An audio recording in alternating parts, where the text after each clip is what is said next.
नमस्कार, मैं हूं आपके साथ मयंक। तो देखिए, ईरान को घेरा जा रहा है और बातचीत की आड़ में ईरान पर बहुत बड़े हमले की तैयारी हो रही है। आपको ये लग सकता है कि ईरान और अमेरिका के बीच बातचीत हो रही है, दूसरे दौर की बातचीत जल्दी होने वाली है, लेकिन इसी बीच एक बड़े हमले की तैयारी चल रही है। ईरान के साथ एक बार फिर बातचीत के नाम पर धोखा हो सकता है और बहुत बड़े जंग की तैयारी हो रही है। मैं आज आपको 5 कारण बताता हूं, 5 फैक्टर्स जो कि पिछले 24 घंटे के डेवलपमेंट्स हैं, जो इस ओर इशारा कर रहे हैं कि जो बातचीत और डील वाली बातें हैं ये सिर्फ एक दिखावा है। अंदर ही अंदर एक बहुत बड़ी जंग की तैयारी हो रही है। आप इन पहले 5 बातों को समझिए और पॉइंट टू पॉइंट हम बात करेंगे। पहली बात, ईरान के आसपास मिडिल ईस्ट में जितने बेसेस हैं अमेरिका के, उनके अब नंबर्स सामने आ गए हैं। 20 बेस ऐसे हैं जहां पर अमेरिका ने थर्ड और पेट्रियट डिफेंस सिस्टम तैनात कर दिए हैं पिछले 48 घंटे में। देखिए, जो बेसेस ऐसे थे जिस पर अमेरिका के डिफेंस सिस्टम्स नहीं थे, अब वहां भी डिफेंस सिस्टम पहुंच गए हैं और 20 बेसेस ऐसे हैं जहां पे थर्ड, पेट्रियट और जो अलग अलग डिफेंस सिस्टम्स हैं वो तैनात कर दिए गए हैं ईरान के आसपास। पहला फैक्टर। दूसरा, ये भी खबरें आ रही हैं कि तुर्कमेनिस्तान में भी एयर डिफेंस सिस्टम जो है वो तैनात किया गया है। देखिए, ये इसलिए इंपॉर्टेंट है, ईरान की मिसाइल्स को इंटरसेप्ट करने के लिए जैसे ही टेक ऑफ करें मिसाइल, उसी समय उनको इंटरसेप्ट किया जाए। इस लिहाज से तुर्कमेनिस्तान में डिफेंस सिस्टम तैनात करने की खबरें आ रही है।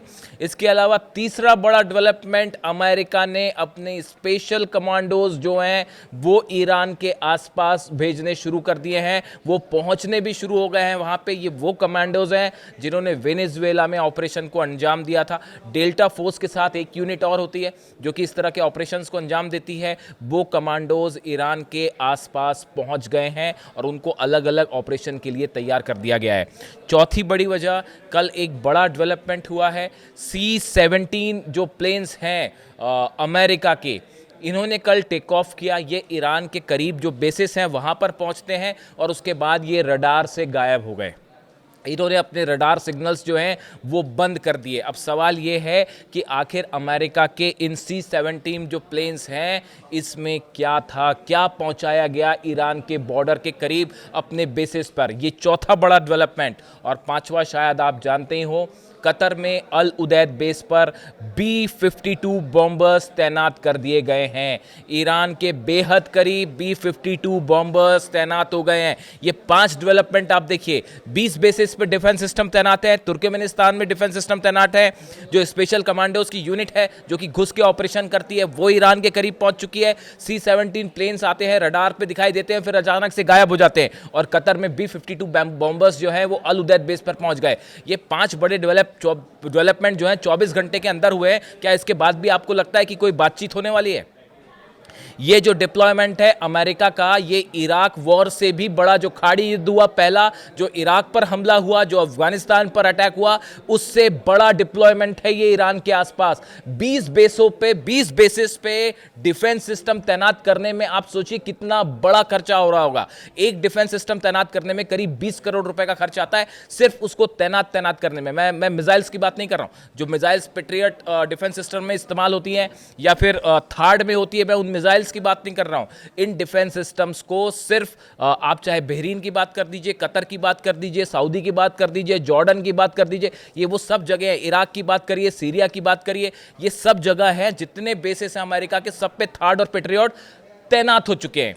देखिए, कुछ समय पहले इस तरह की खबरें थी, वॉल स्ट्रीट जर्नल ने खबर छापी थी कि भाई अभी अमेरिका तैयार नहीं है क्योंकि सब डिफेंस सिस्टम तैनात नहीं हो पाए हैं और उनकी तैनाती का काम चल रहा है। क्या आपको लगता है कि अगर डील होने वाली होती तो इतना बड़ा खर्चा करके ये डिफेंस सिस्टम यहाँ तैनात किए होते? क्या इसको वापस उठा के ले जाएगा अमेरिका? बिल्कुल नहीं। एक बड़ी प्लानिंग है ईरान पर हमले की और इसमें किसी भी डिफेंस एक्सपर्ट को कोई शक नहीं है। आप देखिए, जितना बड़ा ये, जितने प्लेन्स अमेरिका के फ्लाई किए हैं, जितने फाइटर जेट्स हैं, चाहे जॉर्डन में आप देख लीजिए F-15 प्लेन्स हैं, F-16 प्लेन्स हैं, F-35 अल उदैद बेस पर लगातार उतर रहे हैं। ये इतना बड़ा डिप्लॉयमेंट एयरफोर्स का, क्या ये एक बातचीत के लिए है सिर्फ? आप देखिए, डिएगो गार्सिया में जो है वहां भी खबर है कि B-52 बॉम्बर्स वहां भी पहुंच चुके हैं। फाइटर जेट्स डिएगो गार्सिया में भी तैयार है। सबसे बड़ा सबमरीन, जितनी सबमरीन्स हैं, वॉरशिप्स हैं, वो मिडिल ईस्ट में मौजूद हैं। इतना बड़ा डिप्लॉयमेंट क्या किसी बातचीत के लिए होगा? सिर्फ ईरान पर दबाव बनाने के लिए? क्या अमेरिका इस बात को नहीं समझता कि ईरान किसी दबाव में नहीं आएगा? इतना बड़ा मिलिट्री डेवलपमेंट सिर्फ दिखावे के लिए नहीं है, इसमें अरबों डॉलर्स खर्च हो रहे हैं। एक बड़ा प्लान है ईरान पर हमला करने का, सिर्फ वक्त की बात है। देखिए ये वॉर, ये जंग लंबी चलने वाली है। इस बात को अली खामेनी साहब बहुत अच्छे से समझते हैं। इसीलिए आप उनकी स्पीच देखिए आज, उनका जो पिछला जो स्पीच आई उनकी, उसमें उन्होंने जो बात कही, देखिए एक तो आज जो है वो 11 फरवरी हिस्टोरिक डे है ईरान के लिए।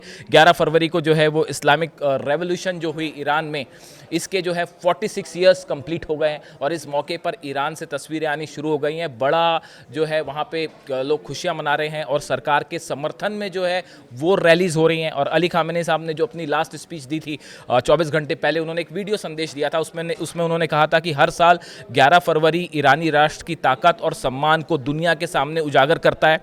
और इन्होंने कहा कि खामेनी ने ईरानी जनता को दृढ़, जागरूक और परिस्थितियों को समझने वाला बताया। उन्होंने कहा कि 1979 की इस्लामिक क्रांति एक महान विजय थी, एक बहुत बड़ी विक्ट्री थी ईरान की, और उसी रूप में उसे मनाया जाता है। और ये सिंबल है इस बात का कि अगर कोई भी विदेशी ताकत दखल देगी ईरान के मामलों में तो वो उसको हमेशा हार का सामना करना पड़ेगा। ये बात अली खामेनी सामने गई थी। उन्होंने कहा ईरानी राष्ट्र आज भी मजबूती से खड़ा है और इसका सबसे बड़ा प्रतीक है 11 फरवरी, यानी वो दिन जो इस्लामिक रेवोल्यूशन जिस दिन हुई थी और उसके प्रतीक के रूप में मनाया जाता है। उन्होंने ये भी कहा कि इस मौके पर ईरान में जो रैलियां होती हैं, ये एक ताकत है ईरान की, और ये दुश्मनों को एक करारा जवाब होती हैं। जो ईरान पर गिद्ध की तरह नजरें गड़ाए बैठे होते हैं, उनको ये करारा जवाब होती है। उन्होंने कहा कि राष्ट्रीय शक्ति का असली स्रोत हथियार नहीं है, बल्कि जनता की इच्छा शक्ति, एकता और धैर्य है। देखिए बड़ी बात उन्होंने कही कि ईरान की असली ताकत उसके हथियार या उसकी मिसाइल्स नहीं है, ये ईरान की एकजुटता है, उसका पेशेंस है, धैर्य है और उसका विल पावर है ईरान का। ये उसकी जीत की वजह है। देखिए हाल ही में एक बयान आया था, शायद अब्बास अरागची साहब ने कहा था, या शायद ईरान के किसी बड़े लीडर ने कहा था, हो सकता है उनके विदेश मंत्री ने कहा। उन्होंने ये बयान दिया था कि ईरान की जो सबसे बड़ी ताकत है वो ये कि ईरान कभी भी अपने दुश्मनों के सामने झुकता नहीं है। मिसाइल्स तो ताकत हैं ही, वो तो एक डिटरेंट ईरान का है ही बहुत बड़ा, उसको पूरी दुनिया मानती है। लेकिन जो सबसे बड़ा शक्ति ईरान की है कि ईरान कभी अपने दुश्मनों के सामने झुकता नहीं, ये ईरान की बड़ी ताकत है। अली खामेनी साहब जो है वो बार बार कहते हैं। इसके अलावा उन्होंने कहा कि ईरान की एकता, मजबूती, संकल्प, प्रेरणा और बाहरी दबाव के सामने डटे रहने को ईरान की जो है सबसे बड़ी ताकत उन्होंने बताया। तो देखिए अली खामेनी साहब की जो speech I 11 February Islamic revolution का दिन प्रतीक के रूप में मनाया जाता है, उसके ठीक पहले, और उसमें उन्होंने एक बार फिर ये साफ संदेश दिया कि अमेरिका पर किसी तरह का विश्वास नहीं किया जा सकता। टॉक्स हो रही हैं, ईरान देखिए बातचीत से कभी पीछे नहीं हटेगा, क्योंकि शांति बड़ा मकसद है, कोई युद्ध नहीं चाहता, इसलिए बातचीत हो रही है। लेकिन बार बार इस तरह की चर्चाएं होती हैं कि क्या अब जंग नहीं होने वाली है। इस तरह की भी खबरें चली, मीडिया में आपको मिल जाएंगी कि ईरान अपना जो एनरिच यूरेनियम है उसको डाइल्यूट करने के लिए तैयार हो गया। इस तरह की तमाम बातें चल रही हैं। लेकिन देखिए आपको सामने कुछ और चीज़ दिखेगी, और पर्दे के पीछे जो चीज़ें हो रही हैं उसको समझने की ज़रूरत है। ये जितना बड़ा डिप्लॉयमेंट अमेरिका ने कर रखा है, अब नेतन्याहू और ट्रंप के बीच में क्या चर्चा हुई है, क्या प्लान तैयार हुआ है, इसको समझने में और इसके सामने आने में भी कुछ वक्त लगेगा।